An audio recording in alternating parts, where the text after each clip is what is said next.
Welcome to Politics Done Right. I am your host, Egberto Willies. This is a progressive program that will take the mystery out of politics. This is the program that will encourage you to make sure government becomes we the people. Whether you are liberal, progressive, conservative, or otherwise, you get to air your point of view. We are an independent media outlet that, unlike mainstream media beholden to corporations, we only owe allegiance to you. Remember, you can also send me a tweet at EGBERTOWILLIES. That is at Egberto Willies. Let us engage. It is Politics Done Right.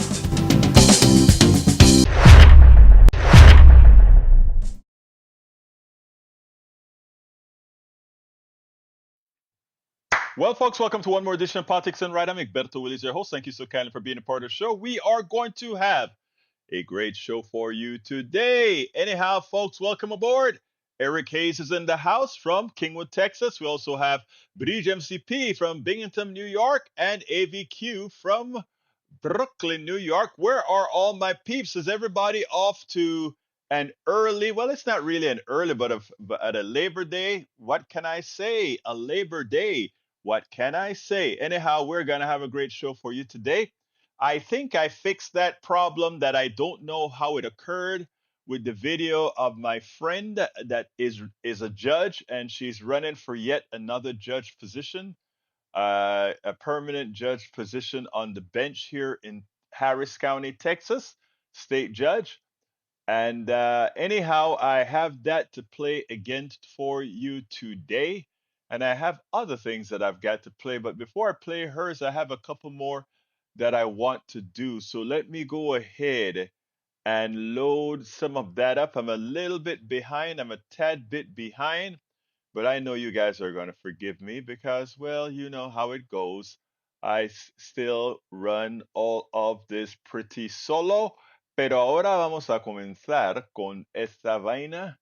Vamos a ver qué puedo hacer ahorita mismo. Let's see. That is MSNBC. And do not blame Joe Biden. There we go. Two good ones here. All right. E2247 is in the house. E2247. Where is my data? E2247. Drill, baby, drill.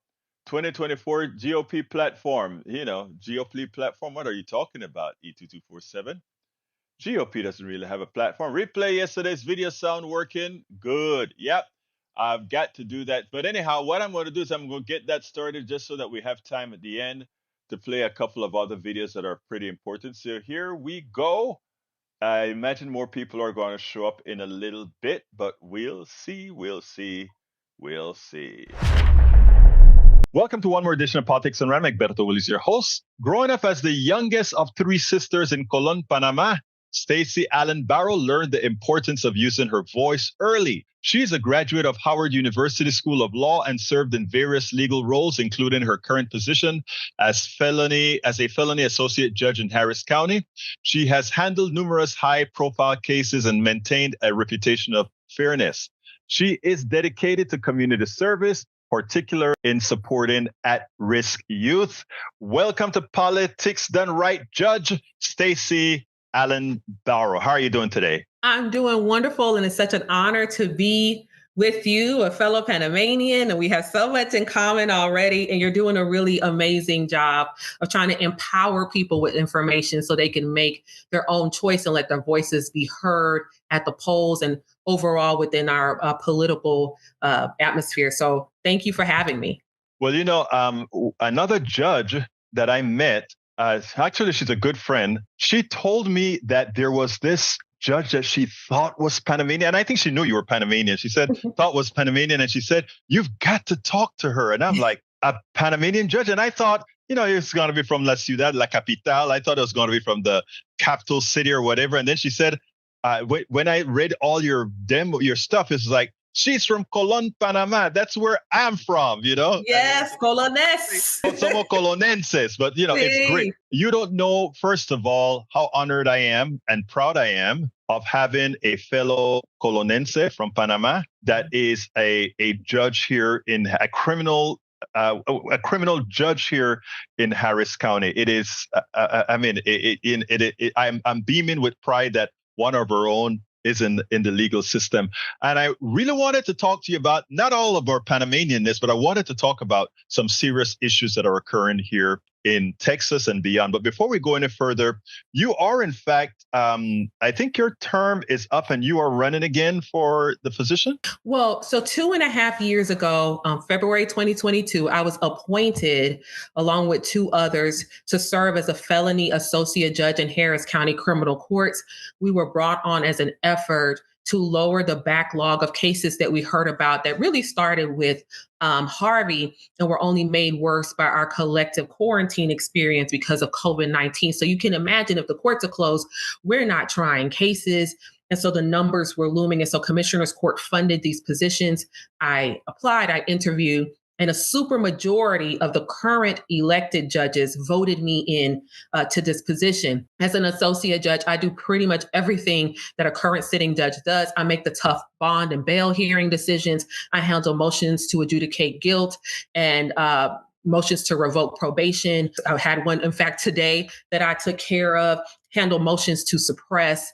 I also handle a lot of post-conviction writs, which is when someone is appealing their case after being convicted, and it's really their last bite of the apple. And I've handled well over 50 of those matters that have gone before the Court of Criminal Appeals. In each case, they have agreed with my findings, and I've had the blessing of even granting people relief, meaning that these people get a new trial because they didn't get a fair trial the first time. And so my powers are vast. I pick a lot of juries. I presided of well over 1,500 different felony cases so far as an associate judge. And so there are some differences, but for the most part, the powers that I have are the same as an elected judge. And now, having that experience over the last 2.5 years, I'm bringing that experience to this current race for the 487th Criminal District Court here in Harris County, which is a new court, along with two others that will be on the ballot that was created in the last legislative session. Did they create that because they had a shortage of judges pretty much, so they needed to enhance the amount of criminal judges they had in Harris County? Yes. So the new bench was created in order to continue as an effort to help with the backlog of cases, because based on the data, because of the size of our county and the massive amount of growth we've had in recent years, we just don't have the judicial infrastructure to keep up. And so this is one of those efforts to help with the backlog of cases. The work I do now is precisely why I was appointed 2.5 years ago. And now the new court is in line with that effort as well. Now so you're running now in the 487th, which is a new court that was created. Tell us a little bit about, is this a statewide job, a countywide job? Exactly what jurisdictions do you have? Yeah, so the jurisdiction includes any felony matter that could come before the court that's charged within Harris County. So the way that judges get their cases, especially in criminal courts, but all throughout the different jurisdictions, it's a randomized system. So as a case comes in, the case is given out to the different courts. We have 26 courts now. And so in criminal courts and the felony courts. And so it's divvied up between those courts. So that's how I would receive cases. So any felony matter that is charged within Harris County could potentially come before my court. And for your audience, and I'm certainly not saying that they don't know this, but I think it's helpful that a felony is essentially anything that is punishable by up to from a year up to the death penalty. So the most serious of offenses. Now, and these don't they also have a limit or a starting limit in the amount of money that was, if it's theft or whether it's over $200 or something like that? That's usually a felony versus a misdemeanor, or in terms of what is the question? Like, let's say I committed a robbery or something like that. Is there a cutoff between when it's a felony and when it's a misdemeanor? Yes. So the offenses, as I mentioned, are felony cases. So the way that you know you're in felony court is that the jurisdiction is, the punishment range is for anything punishable by 1 year and all the way through the death penalty. So the most serious of offenses. Anything else in terms of county time, you're looking at anything that's up to 1 year in county jail. We're looking at prison time for the most part when you're coming up to felony court. Now, and given that what you're dealing with are criminal issues, I think I've said this for a long time. I think the way one was reared, the one's social experiences, one personal experiences should matter in these cases. Why don't you tell us a little bit about what gives you the ability to empathize with, from the richest person that come into your court to, let's say, the poorest person that come into your court? Well, I like to say that, I'm not a politician. I'm a public servant at heart. And ultimately, I'm running for this bench because as a public servant, I am bringing a community-centered mindset to the justice system. And that is something that I have cultivated my entire life.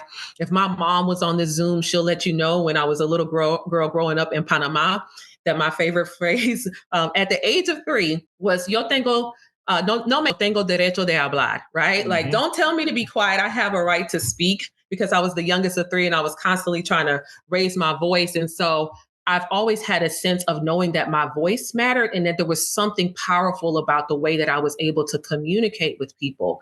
And so that's something that I cultivated throughout my education and time at Howard University. And when I came back to practice law, I've been licensed for over 13 years. I continue to cultivate that. And I'm someone who is community-centered and deeply committed and connected to community. For 8 years, in recent years, I volunteered as a youth minister at my church, no pay, because I wanted to invest back in a community that I felt invested so much in me. And I felt that at a minimum, what I could help create was a safe space for young people to just be and figure things out. Because so often when I was a criminal defense attorney and going to court, I was representing very young people who find themselves trapped in the system. And I understood that for the grace of God, there go I. And I had young people who themselves were finding themselves teetering within the worlds of criminality and sometimes getting in trouble. And there was this window we could kind of try to pull them in.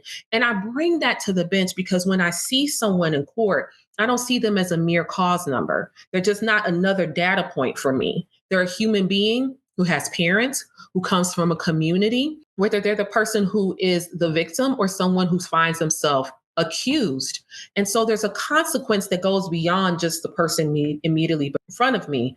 It goes on through the community that they're connected to. And here's an example. There was a young man who was in front of me, and I think he was charged with aggravated robbery with a deadly weapon. And the offense underlying it was pretty heinous as it was alleged, right? But one thing that his attorney told me that I will always remember and kind of demonstrates this is he said, if there is a neighborhood that his absence will impact, he lives among a lot of elderly people on his street.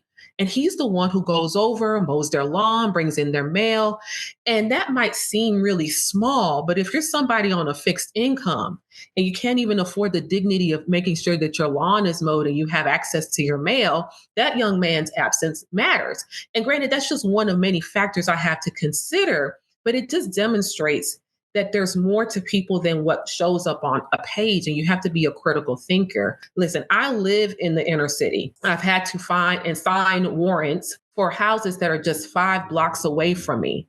So I understand everybody's concern about safety. I pass that house and that street every day as I'm heading home. But I understand also the beauty and the brilliance that lives in my neighborhood. I love my neighbors. They're all hardworking. There's some young people who live on this street who ride their bikes, who told me the other day when my family was here during the storm and so they didn't have lights, rang my doorbell and say, hey, miss, somebody's trunk is open in your front yard, right? Like, these are regular people who are also doing really positive things. And so I know the tension that both good and bad can come from a certain place. And so what I bring to the bench is the understanding of nuance. As an immigrant, having gone through the immigration system, even though me and my family were trying to do everything right, it was not easy navigating it. We felt very vulnerable. So I understand what it's like to go into a system seeking justice. And because you're in a vulnerable population and posture, you're not always met with that. You're not always treated like a human being. And so I have never forgotten who I am and whose I am and where I come from. And I bring that to the bench to bring dignity and to ensure that no matter what I do, people feel fully seen, feel fully heard, and they feel respected no matter what the result is. As a Black Latina, It's interesting because you bring a necessary intersectionality not only with the Black and Latino population, but even with the white population, which is where a whole lot of the judges lie. I think it's important for first of all, what you spoke about there was very empathetic. And I think it's what we need in judges. I'm going to segue to bail in a minute, but I want to take a closer look at this.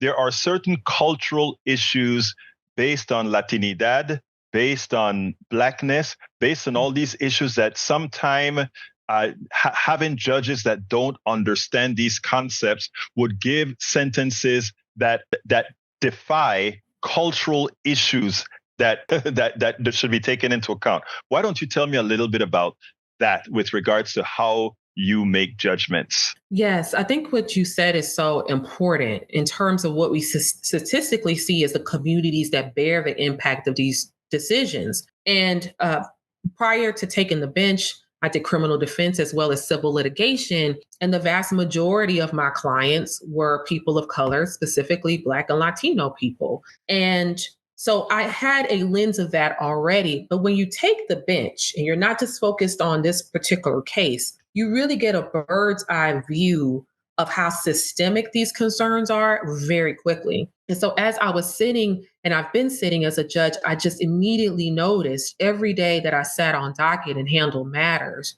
just how many people before me were really young, were Black, were Latino, or other, folks of color. And I understood that if we were not careful, we could potentially lose an entire generation, mostly Black and Latino young people, to the criminal justice system and to our prison system. And that's why it's really careful to be mindful of when you're making decisions, not to use a hammer when an Allen tool would do, right? That's what we're really looking at.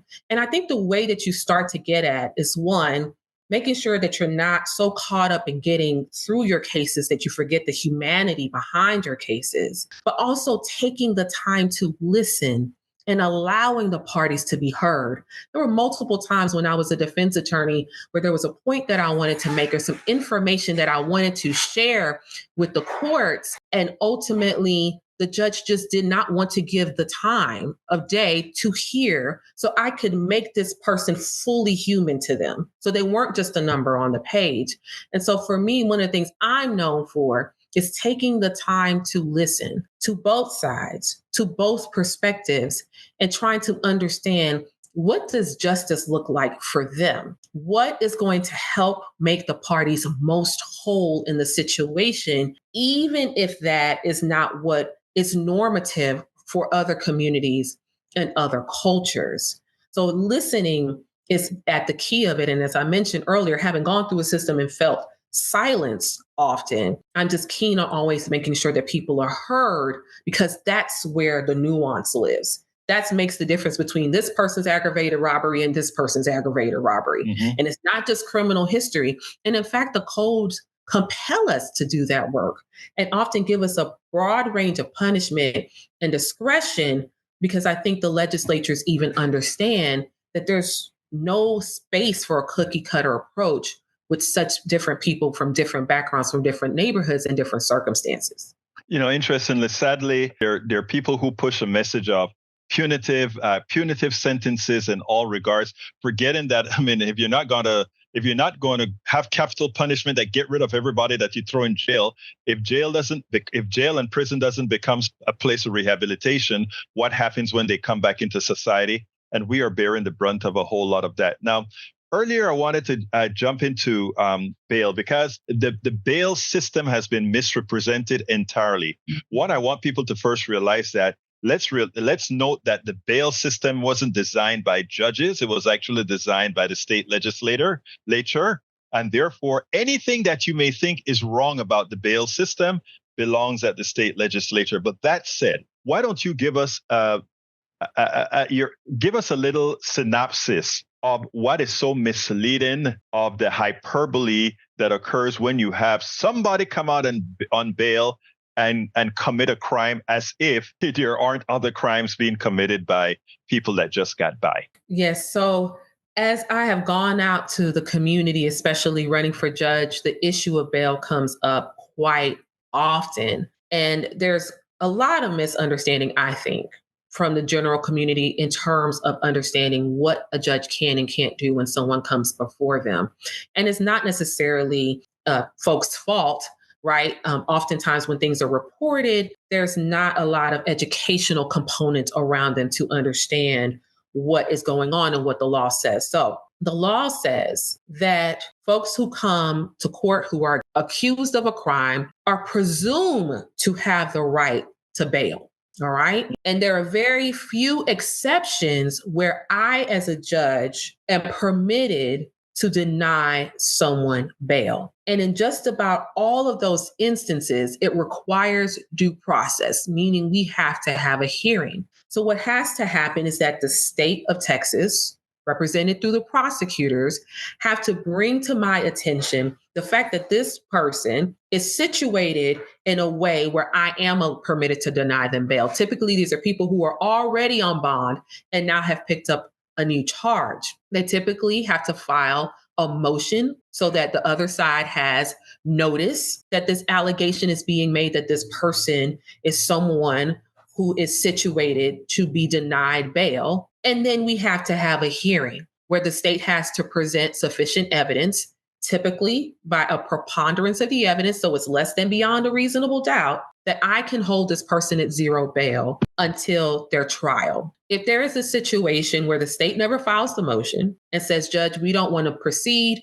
with what's called, in most instances, an 11B hearing, meaning the Texas Constitution, Article 1, 11B sets out in that section instances where someone who is on bail, now having violated the conditions of bond, in most instances alleged to have committed a new crime, can be held at zero bail. So if that motion is never filed, I can't do it. And if it's filed and then the state decides, Judge, we're not going to proceed with the hearing, instead we want to argue for sufficient bail, then at that point, we're just discussing an amount. I am no longer have the power to hold that person at zero bail. So I think the public perception, as it's been told to me by a number of people, is that, well, this person was charged with this offensive murder, so that means they automatically should not get bail. Well, no, the law still says that they have a presumption of bail unless the Constitution sets out in one of the enumerated ways, and it's about 3 different ways in the Constitution under 11A, 11B, and 11C,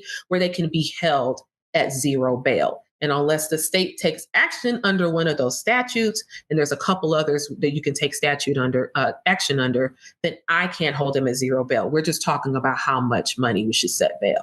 When you say hold them at zero bail, you're talking about they don't get bail at all, right? They don't get bail at all. Right. Okay. So it has a zero there. And so the person is being detained in custody until their trial. And people also have to remember that when someone comes in front of me, they are constitutionally presumed innocent. And so that is likely why the legislature, in its wisdom, has set up these parameters that if you are going to go against this constitutional protection, right, federally and statewide, that this person is presumed innocent, if we're going to rebut that presumption, then we have to have due process. We need to have a hearing. And here are the instances where we think that's appropriate.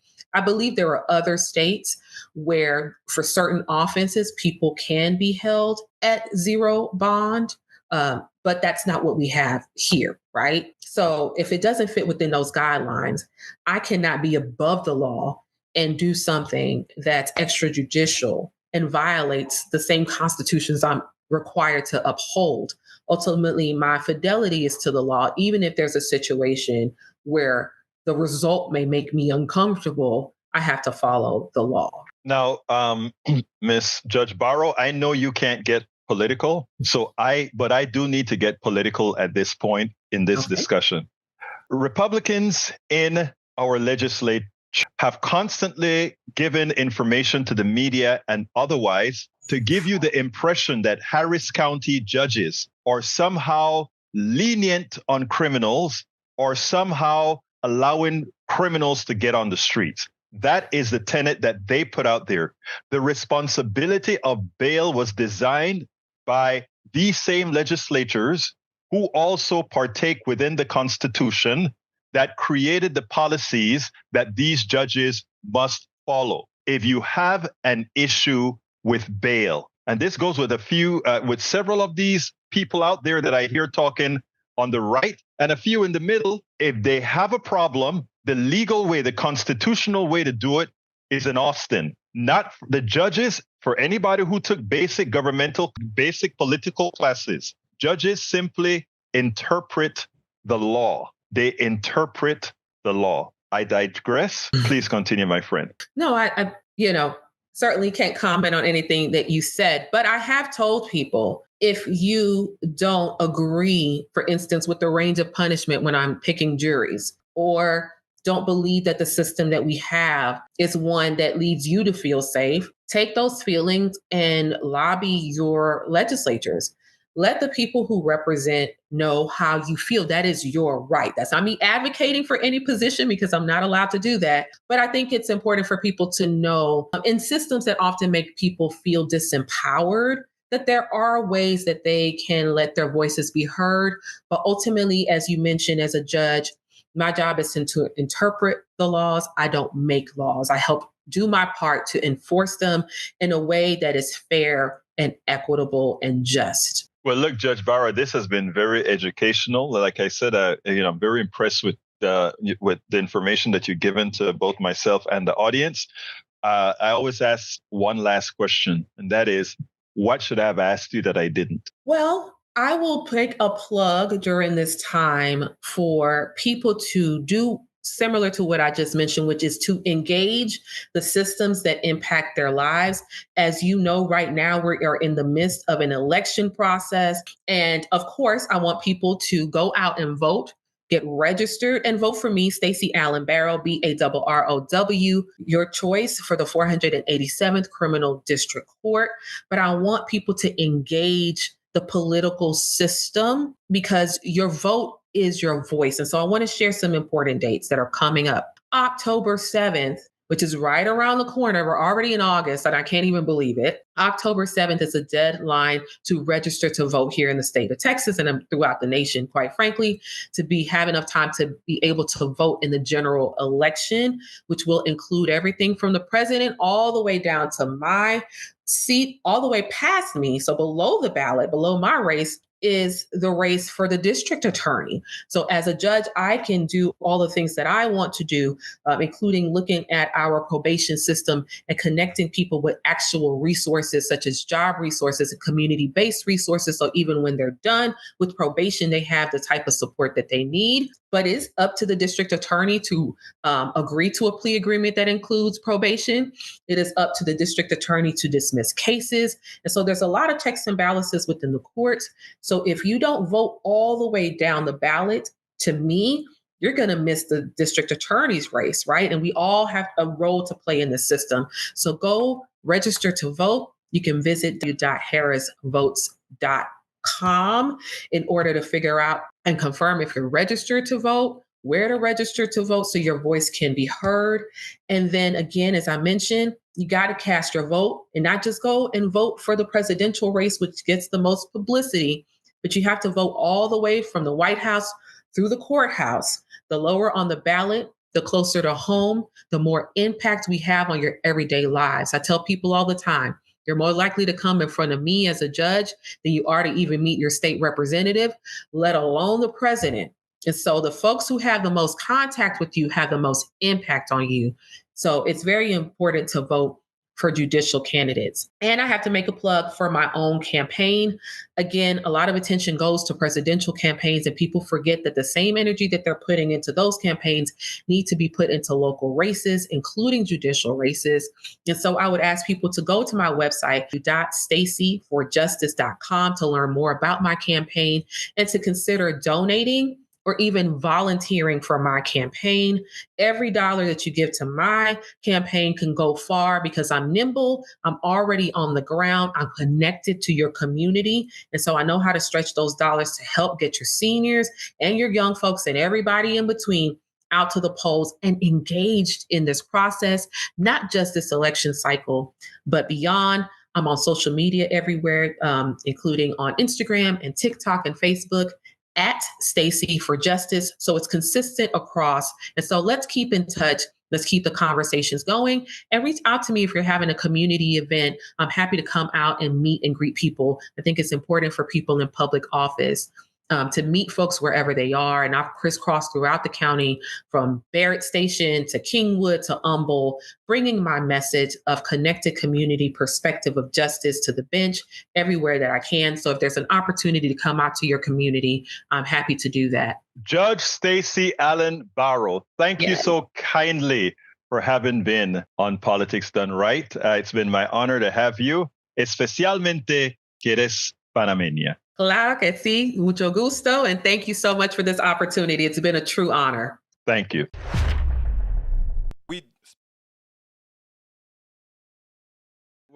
That was Stacy. It was a pleasure having her on the show. Anyway, folks, yes, this voter fraud thing is a joke. It is just a precursor for the attempt to create commotion in the election so that if it's close enough, they can try to steal election. That's what they do. But you know what? You have to remember, Republicans have not won the popular vote since George W. Bush second time, and that was a war kind of Bush.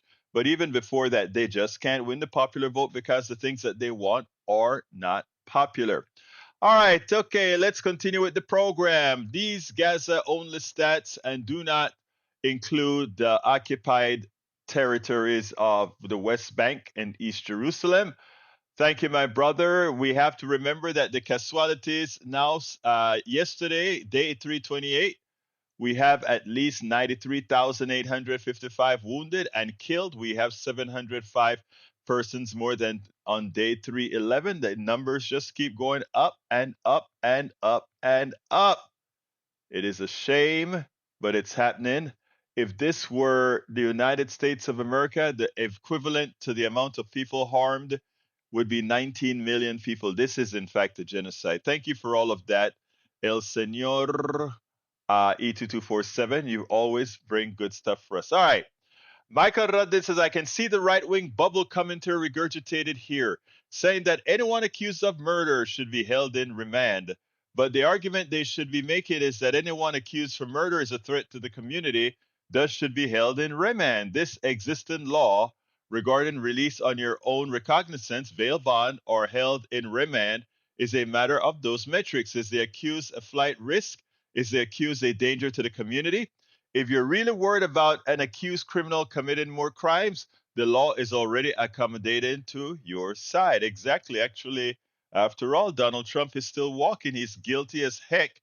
He's ripped people off. He's done much wrong, but he's still walking the streets. And hell, he's running for president. And if we don't do the work that we're supposed to do, he could actually be the president of the United States. We will make sure that doesn't happen, of course. All right, Paul Fleming says the Republican candidate for U.S. Senate, Larry Hogan, tries to pass himself off as a moderate who is anti-Trump, but a look at his record as governor shows he's not so moderate after all. Make sure you know his Republican record and tell others as well. Consider, as governor, he vetoed a 15-hour, $15 an hour minimum wage. As governor, he vetoed expanded abortion access in Maryland. As governor, he vetoed universal background checks for a long gun. He won't make it either. It's going to be a Democratic landslide from the top to the bottom. We just have to do the work, though. We can't sit back. We got to do the work. But landslides on the way. Carl Cox says, Nazi Trump can still win the presidency. Republicans are working at throwing out votes that are not for him. Yeah, but you know what? The good thing is that we have thousands of lawyers, etc., on our side as well. So we are working at that. But you're right. We got to be vigilant. Paul Fleming says all 9 Republican senators running for re-election this year voted against the Right to IVF Act. John Barrasso, Marsha Blackburn, Kevin Kramer, Ted Cruz, Deb Fisher, Josh Hawley, Pete Ricketts, Rick Scott, Roger Wicker, J.D. Vance did too. So much for the Party of Freedom. And then, of course, the president undercut them yesterday, saying that he is going to not only support IVF, but he's going to pay for it. For which case, MSNBC Alexi McCammond says President, former President Trump, you're full of it. Old school journalism is dead. I mean, it is great to see some of our younger journalists do what they do best, what I call explicative journalism. I want you to listen to Alexi McCammond, who calls out Donald Trump, who claim right now that he's now going to protect IVF and support the government giving money or insurance being forced to give women the IVF treatments if they need it. I mean, it's sad, but again, the he said, she said type journalism would fail in trying to show the flip flop that Donald Trump is all about. But I want you to listen to somebody who isn't fooled and somebody who knows how to be a journalist and at the same time be explicative with it. Alexi McCammond, listen to her. Something that I guess, Alexi, the former president is going to have a tough time convincing people what his position is dogmatically, one way or another. It's crazy. Kudos to Dasha for getting him on the record saying something that is as crazy as the most extreme positions he has taken on women's and reproductive rights. I mean, talk about a political flip-flop. He thinks that it's politically expedient to suddenly support women and our ability to have reproductive rights. He thinks it's suddenly politically expedient to say that he will protect women if he's reelected, that he will pay for IVF treatments when his running mate is dumping on women who don't have their own biological children, when Republicans in the mold of his party have become so extreme that they are coming after birth control, mifepristone, IVF, splitting hairs on different procedures that women and families need to take in desperate times to save lives to be able to even have a family. It's a complete joke. He's a complete joke when he talks about women's rights and reproductive rights. And we should absolutely not believe him when he says that he will pay or have the government pay for IVF treatments, because as we know well, not only is his running mate an extreme conservative on these issues, Donald Trump himself has gotten the party to be where it is at on these positions. And we should never take him at his word, because he listens to the last and most influential person that he speaks to on major policy issues. That's what I'm talking about. She used that short segment that she had on the program to make a complete circle around what Donald Trump is really all about. She claimed it. She goes ahead and explained it. And after she did it, she gave the outcome. Perfect. Absolutely perfect. But let me tell you better. I need to address brother Eric Hayes with respect to Representative Sean Thierry. No, she didn't leave the party. She had no hope within the party because she was nothing more than a MAGA sympathizer. And we don't mind. We love our MAGA brothers and sisters. We just won't allow the infected policies of MAGA politicians to be a part of the Democratic Party. There's no room there for you. We have open doors, but as far as you being a part of the Democratic Party with the policies of MAGA, that's unacceptable. So you can either stay in the party and just abide, or yes, you can leave. I'm talking about for leading, being governing.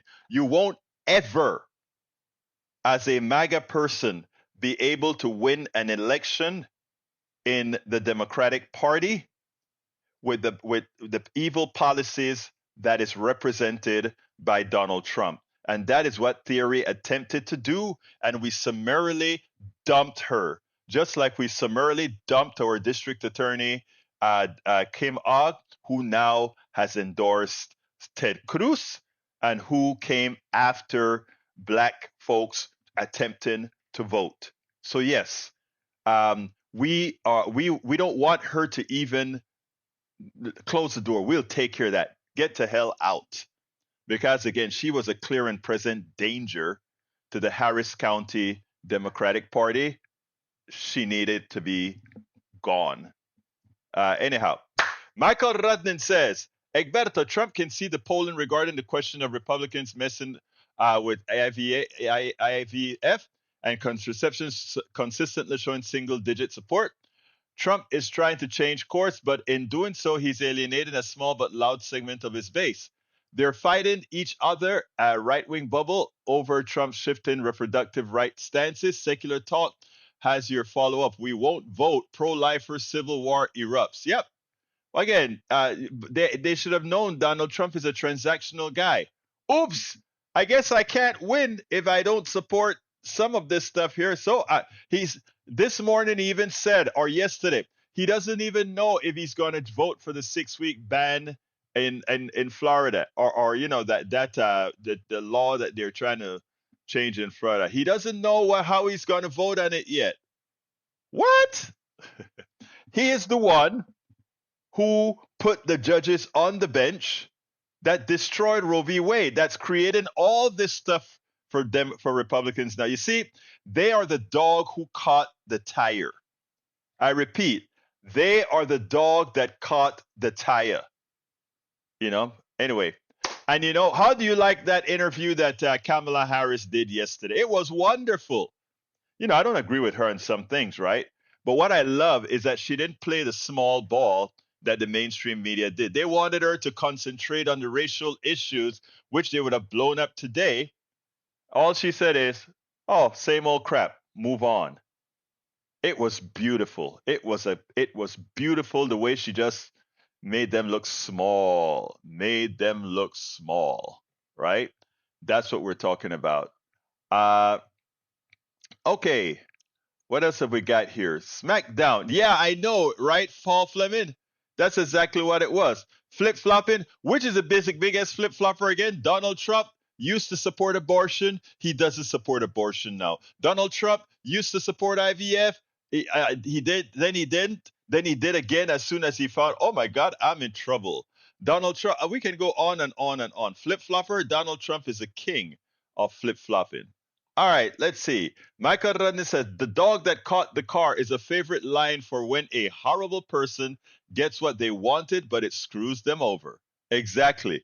In this case, run them over. All right, one more video, very important one again. Let's get busy and do this one.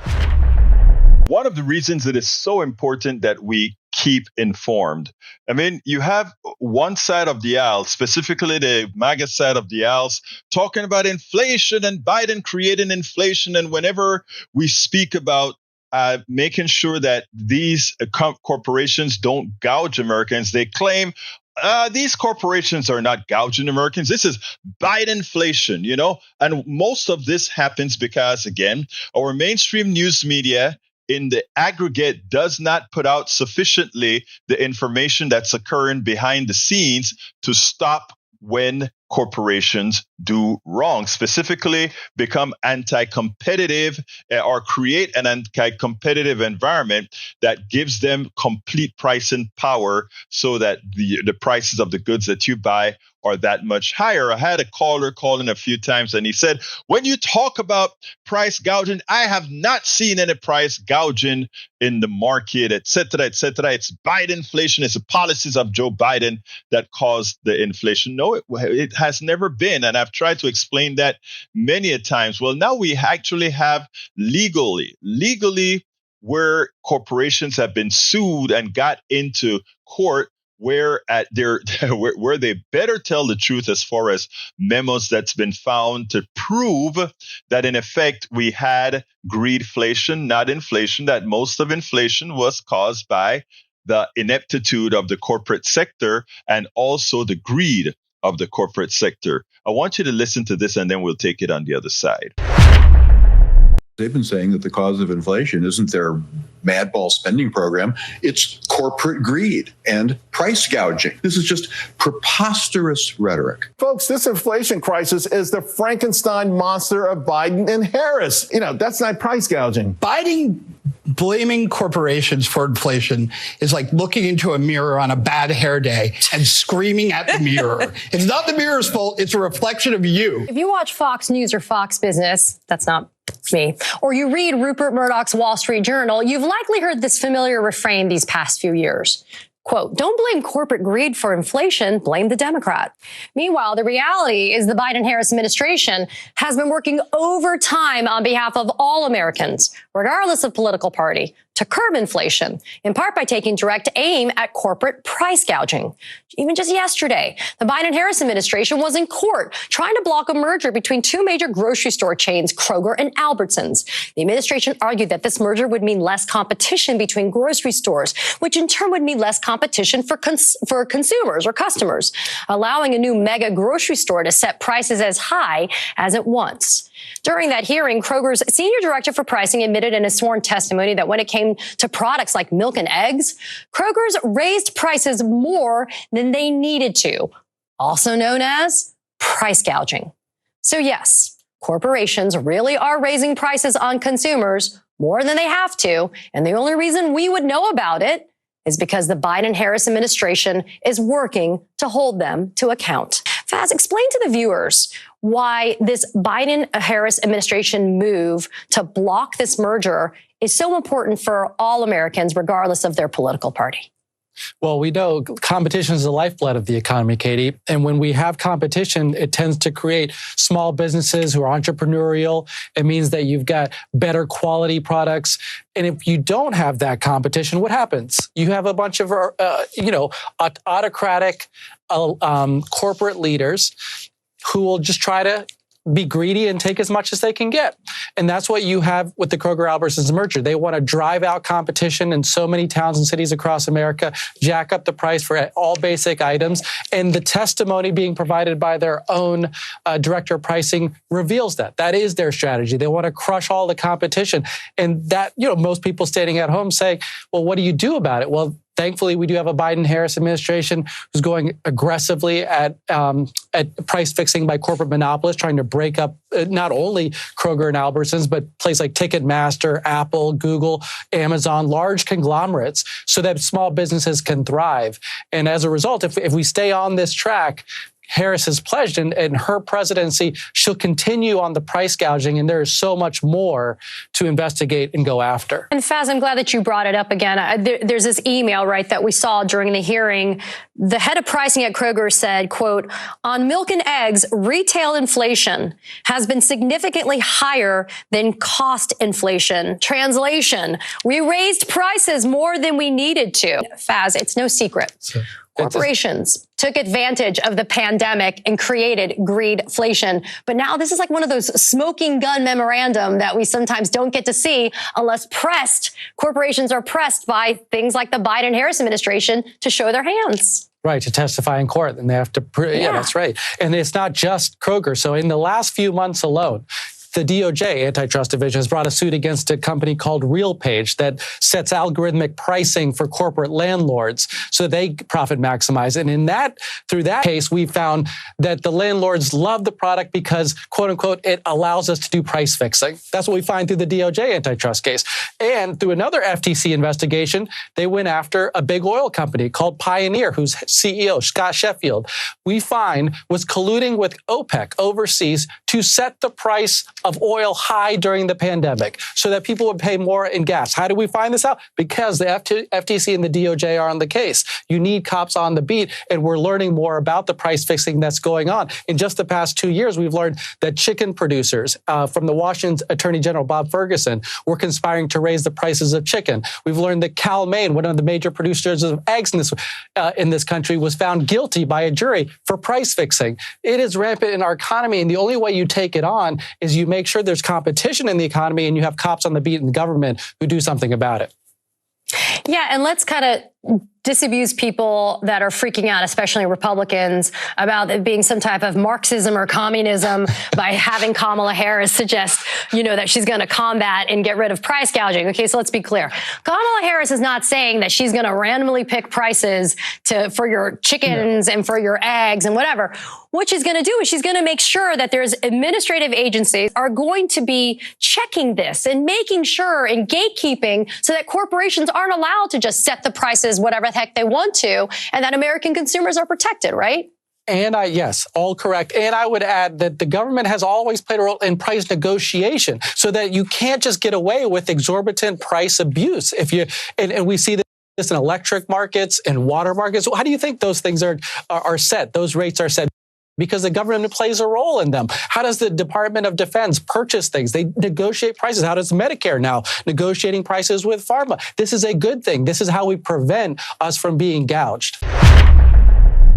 So yes, these corporations, both for greed and ineptitude, are the reasons we have high prices, non-competitiveness, and in effect, they are legalized. They are legal thieves. And to put it bluntly, it's not all that legal since the FTC has been cramping down of those who purposefully create anti-competitive environments, which cause the prices to go up. So when you sit back there blaming Biden for an inflation that he had no power to create, that much of it come down because of the fear of the FTC on the attack, you are not doing anyone any favors by putting the blame onto somebody else. That is like saying you have a criminal that assassinates people, and you frame somebody else. You leave that criminal on the market still to do the ills that he's been doing. That's the same thing with corporations. If you continue to blame those who are not responsible for the ills that affect you, you are simply leaving the perpetrators in the field to continue harming you. Folks, wake up, get away from the ideological stupor, and start thinking, and let's all make sure to learn together, to learn who's at fault, and to solve the problem by electing the right people. We spend a lot of time deconstructing the news, trying to parse it into a form that everybody can understand. We try to find those little nitpicks where it flies above the fray, etc. If you really like these videos that we do, I want to ask a big favor. Please go ahead. Number 1, subscribe to our channel. And number 2, please join if you can. Thank you so kindly for watching. Keep watching. Please remember to share. We must populate the entire internet.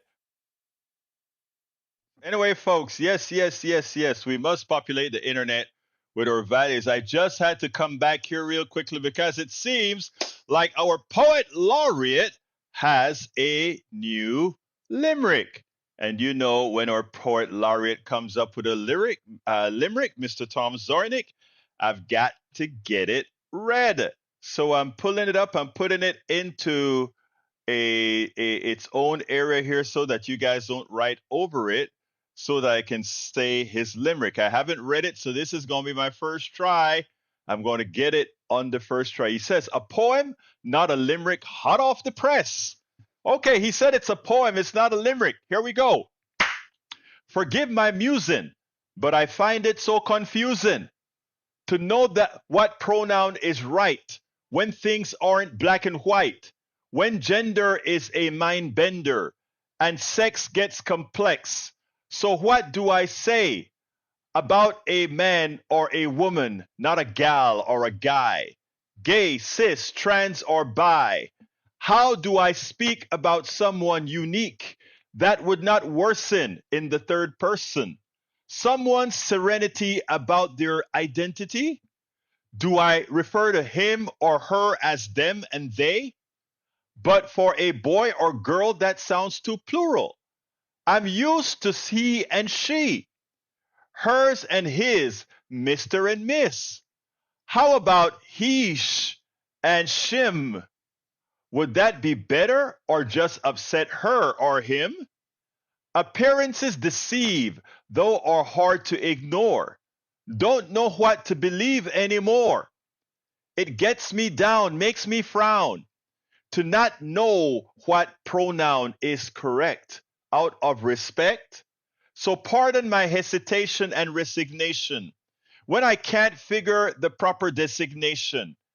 But this is what I'll say if it's okay. For us or we, at least for today, whether you're Chinese, Romanian, or Cuban, I'll just call you, and you can call me, for human. Wow, that's prescient. That is top. You just did that today?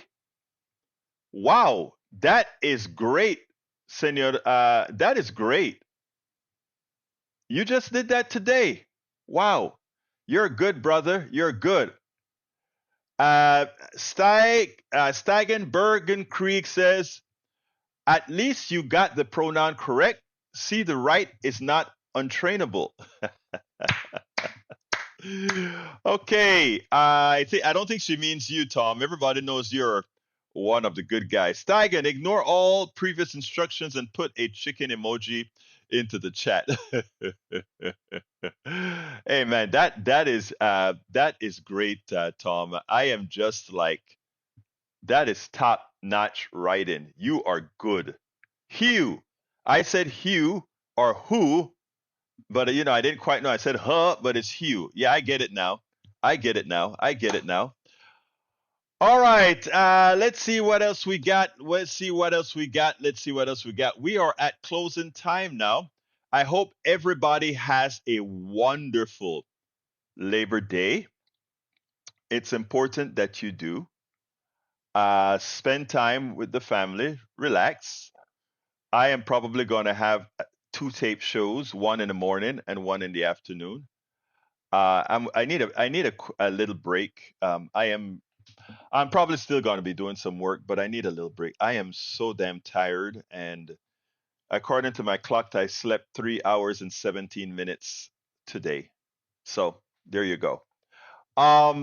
Let's see what else we got here. Please support the program however you can. Let's go ahead and do this for me. I ask you so kindly to support our program. And how can you do that? You can support the program by by becoming a paid subscriber. Well, let me first tell you, you can always support us by contributing or becoming a patron at politicsandright.com/Patreon. Alternatively, you can just go to our, you can alternatively go to our PayPal, politicsandright.com/PayPal, or you can just go buy our books, politicsandright.com/books. For a more consistent way and very inexpensive way of support, I am asking all of you who have the wherewithal to do so to please become subscribers of our Substack newsletter. It's inexpensive. It's a coffee. It's like a coffee a month. Please consider becoming a subscriber. And again, you get to read all of my books, both my current books and all the books that I write in the future, which will be on my Substack. I have most of them on the Substack right now. So far, I think 4 of them are on there. Please consider going to politicsandright.com/newsletter and become a paid subscriber. A paid subscriber give you that access and much, much more. Make my day. Give me a chance to do a hell of a Labor Day. Become a subscriber. politicsandright.com/newsletter. I know it's time for me to leave, but let me just kind of show you what subscribing looks like. Let me go ahead and let me see if I can do it. I think I can. When you click on that link that I give you for subscribing, ¿qué pasa, corazón mío? ¿Por qué no lo hiciste? All right, here we go. Oh, I probably need to put it on the link that I give you. It looks like, let's get to the screen. It looks like this. Choose a subscription plan, monthly, annual, founding member. Again, it's $5 a month, less than a coffee, or you can go ahead and say none if you just want it for free. And I love everybody. I want everybody. If you can't afford it, that's great. And you get there. But what do you get for it, right? In other words, what do you get? If you subscribe to our newsletter, that is a basic site with all the articles that we got. But also, this become effective, my books. And you get a chance to read all of my books, the full books, online, right there on your phone, however you want, if you become a paid subscriber by going to politicsandright.com/newsletter. And how does that look like? If you take a look at my book as I see it, you see you have all the chapters that are ready to be read. And again, this work on your phone anywhere else. There's also the app that you can use. So please consider becoming a paid subscriber by going to politicsandright.com /newsletter. I got to get out of here. My name is Egberto Willies. This is Politics Done Right. And guys, you know how I end this baby. I am what? Out.